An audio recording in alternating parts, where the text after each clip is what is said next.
Hello students, good morning.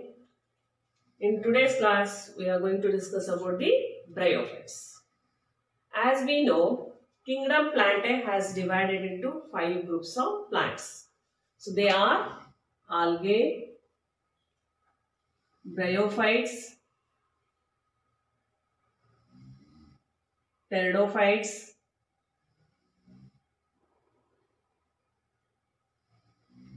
gymnosperms,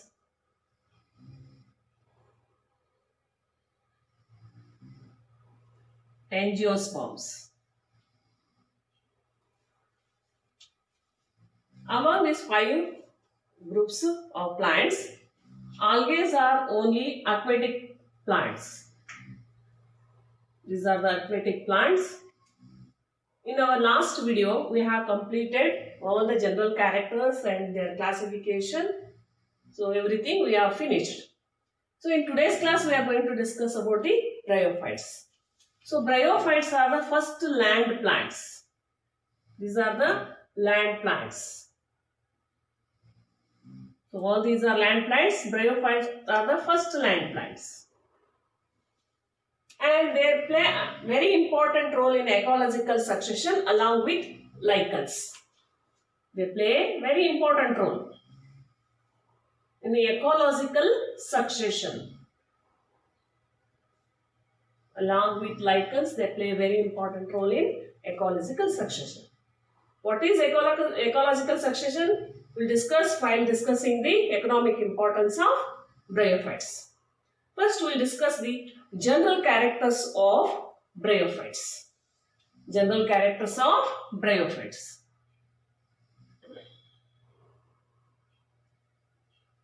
General characters of bryophytes.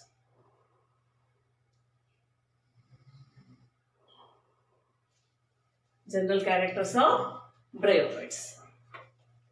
So bryophytes are divided into 2 groups. They are liverworts and mosses. So we'll discuss in detail about liverworts and mosses in our next video. Bryophytes usually grow in damp, moist, shaded area in hills. They usually prefer to grow very cooled area, and the surface of the area should have watery layer because they can get the water so very easily. That's why they always prefer to grow very damp or moist area and shaded area, because water should prevent by sunlight. When there is a sunlight directly falling on the area, there is a chance of evaporation of water. To avoid that one, they always prefer to grow in shaded area. So the next character is, so they are called the amphibians of plant world. Amphibians of the plant world. So we come across this amphibian world in animals. So there is a class in Chordata where amphibians are the organisms or the animals which live both in water and land. For example, we know very well frogs. So they live on the land, but for the reproduction they enter the water. In the same manner, bryophytes are also live on the land, but they require water for their reproduction. They live on land, but they need water for their reproduction. Hence, they are called the amphibians of plant world. So the next, these bryophytes are avascular. They are the avascular plants. So remaining these 3 are vascular. So bryophytes are the only avascular land plants. What is the meaning of avascular? Avascular means without vascular tissues. Without vascular tissues. Vascular tissues means the one which help to transport water and food material within the plant body. For example, xylem and phloem are the transporting tissues. But these xylem and phloem both are absent in bryophytes.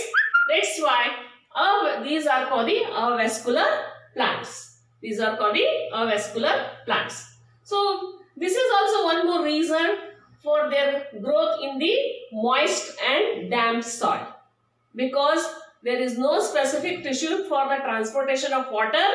So each body cell has to in contact with the water to get directly water from the soil, because there is no specific tissue. So they need water and they get water by cell contact with the water. That's why they usually prefer to go in the damp soil. This is also one more reason why they prefer. And next character, their plant body. When we talk about their plant body, so they are little bit higher than algae, but they are also primitive plants only, because their plant body is also thallus. The plant body is thallus only. Thallus means we already come across this word. We have discussed many times, but one more time we will repeat the same thing. The plant body which is not differentiated into root, stem, leaves like that. But here in case of the bryophytes, the plant body may be prostrate or erect. Prostrate means which is flat, upraised on the soil surface, just like a mat. For example, Riccia and Markensia. Erect means little bit a small plant which is coming out of the soil, which may be range 3 cm height. So these two types of plants are there. They may be flat plants or they may be little bit height plants, which ranges minimum 3 cm.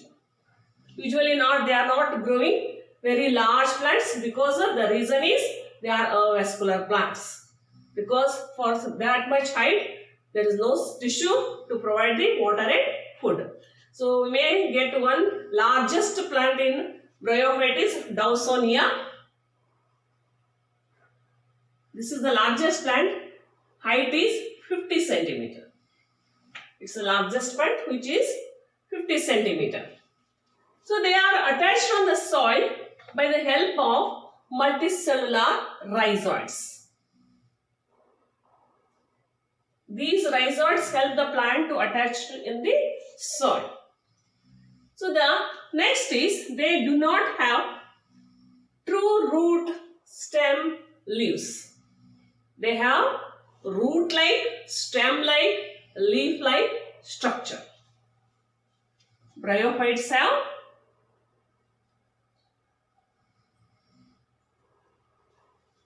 root-like, stem-like and leaf-like structure. Leaf-like structure. For example, here I mentioned rhizoids. So rhizoids act like a roots, but they are not true roots. In the same manner, there are leaf-like structures, but they are not actual leaves. So that's why you may say the bryophytes have the root-like, stem-like and leaf-like structure. Next, plant body is gametophytic.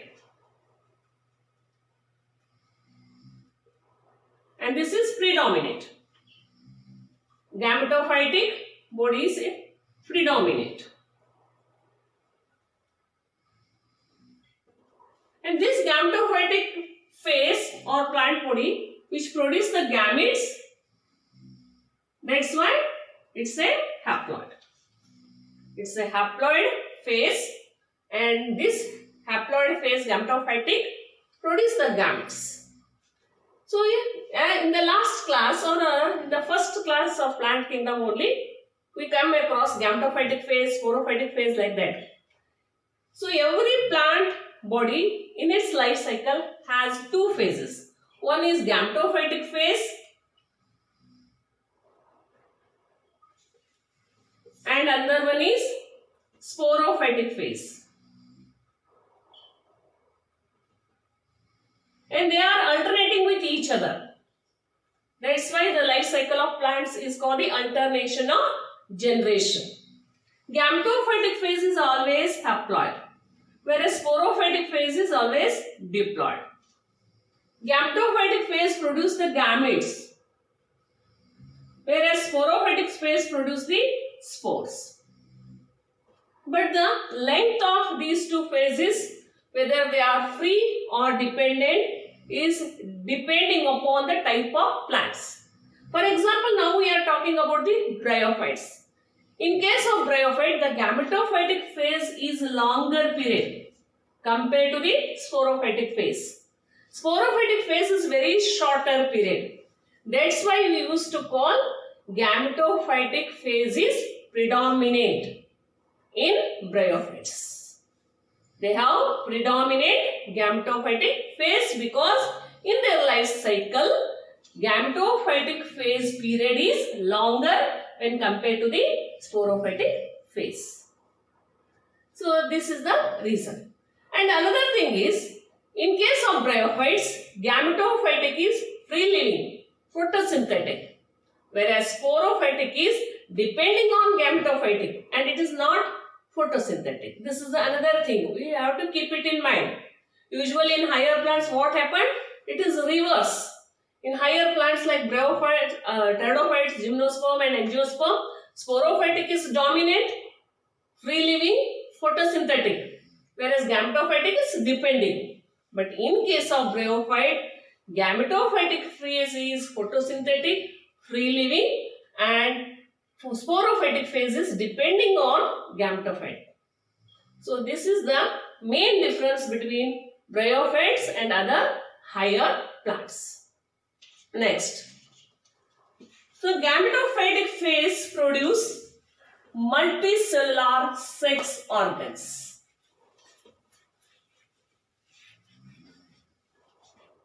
So in bryophytes, sex organs are multicellular. The male sex organ is called the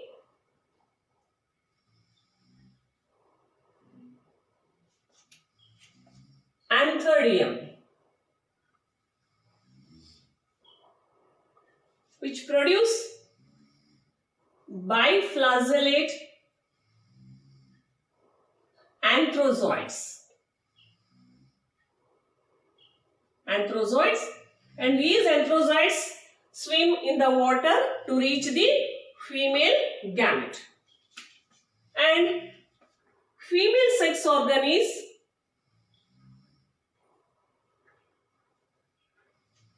archegonium, which is flask shaped and produce single egg. So these anthrozoids, when reach the egg, fertilization takes place, and due to fertilization what happens? Zygote formation takes place, and this zygote is diploid. But soon after the fertilization or zygote formation, in case of bryophyte, the zygote is not immediately enter into the meiosis. First it produces a multicellular structure that we call the sporophyte. This sporophyte develops on the female gametophyte, whether it's dioecious or monoecious. So it's depending upon the plants. In Rixia, the plants are both male and female sex organ present in the same plant. But in Markensia, male sex organ present on one thallus, female sex organ is present on the another plant. That's why they are called the dioecious. So the sporophyte is depending on the gametophyte. Gametophyte, because gametophyte is photosynthetic. And this photosynthetic gametophyte nourish the sporophyte. And sporophyte produce a structure like this on the gametophyte, which has three parts: foot, seta, and capsule. If this is a gametophyte, on this the sporophyte is produced. Inside the sporophyte, in this capsular region, all the cells are diploid. Some of the diploid cells undergo meiosis. Some cells undergo meiosis and produce 4 haploid spores. 4 haploid spores. When these haploid spores get all the required conditions or favorable conditions, this again grow into gametophyte. So in this way, the life cycle of the bryophyte completes. So these are the general characters of bryophyte. So let us go through the life cycle in schematic diagram. If you draw the schematic diagram or flow chart of the life cycle of bryophyte. So we start with the gametophytic stage.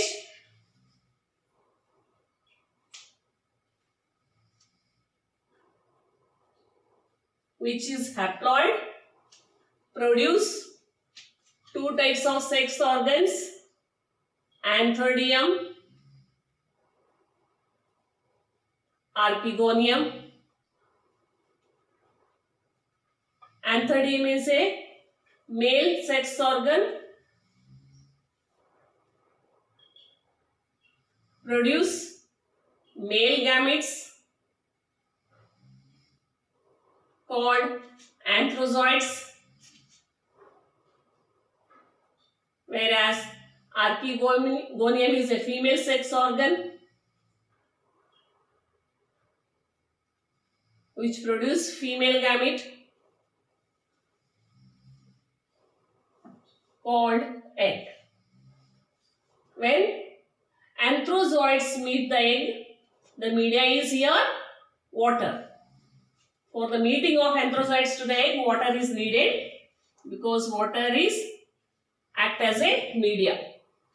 And fusion of anthrozoids with the egg results the zygote, which is diploid, and this diploids undergo repeated mitotic division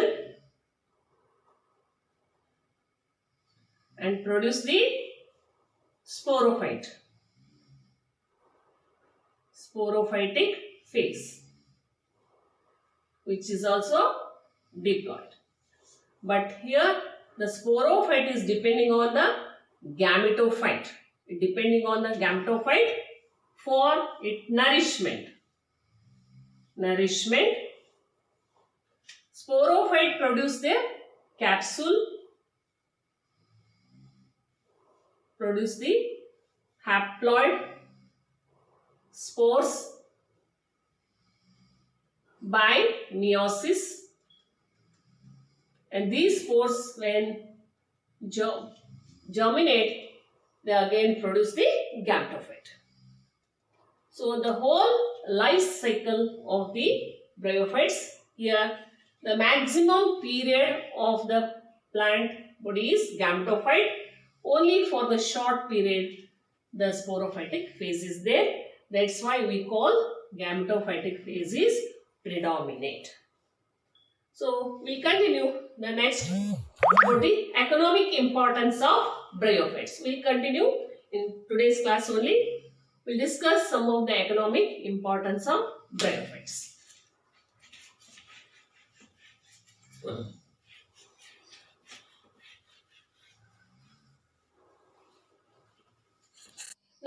we move to the next segment of bryophytes, that is economic importance of bryophytes. The bryophytes have very short economic importance. Let us discuss what are the economic importance. So mosses provide the food for herbaceous mammals, birds and other animals. So many animals like mammals, birds and some other animals, they feed the mosses as their food material. Next one is a species of sphagnum.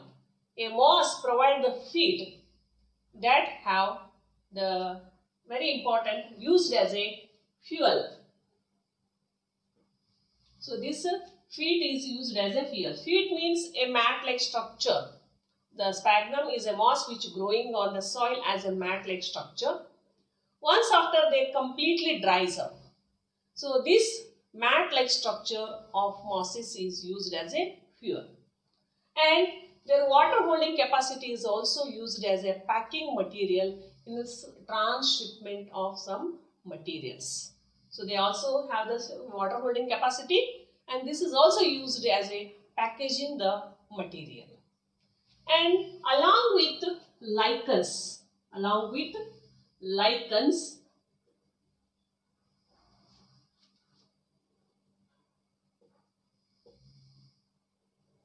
bryophytes colonize the rocks and play important role in ecological succession.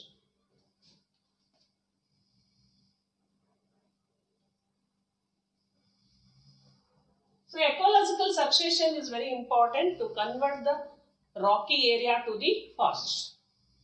So when these lichens are invaded on the rocky area, so they made the pathway to the bryophytes.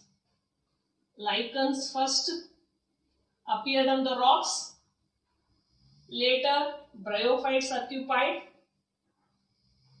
and along with the lichens and bryophytes, they decomposed the rocks and made the substrate for the development of higher plants. When the higher plant starts growing, the rocky area is converted into a forest area. So the rocky area converting into forest is called the ecological succession, which we also call the Jatti succession. There are two types of succession we will come across in the PUC second year ecological topic. So one is Jatti succession, another one is hydric succession. When the succession starts from the rocky area into next to the forest, that is called the Jatti succession, and water to the forest, that is called the hydric succession. We will talk about them in a ecological topic in PUC second year. So here the lichen and bryophytes together help the rocky area to convert as a forest. So that's why they played very important role in the ecological succession.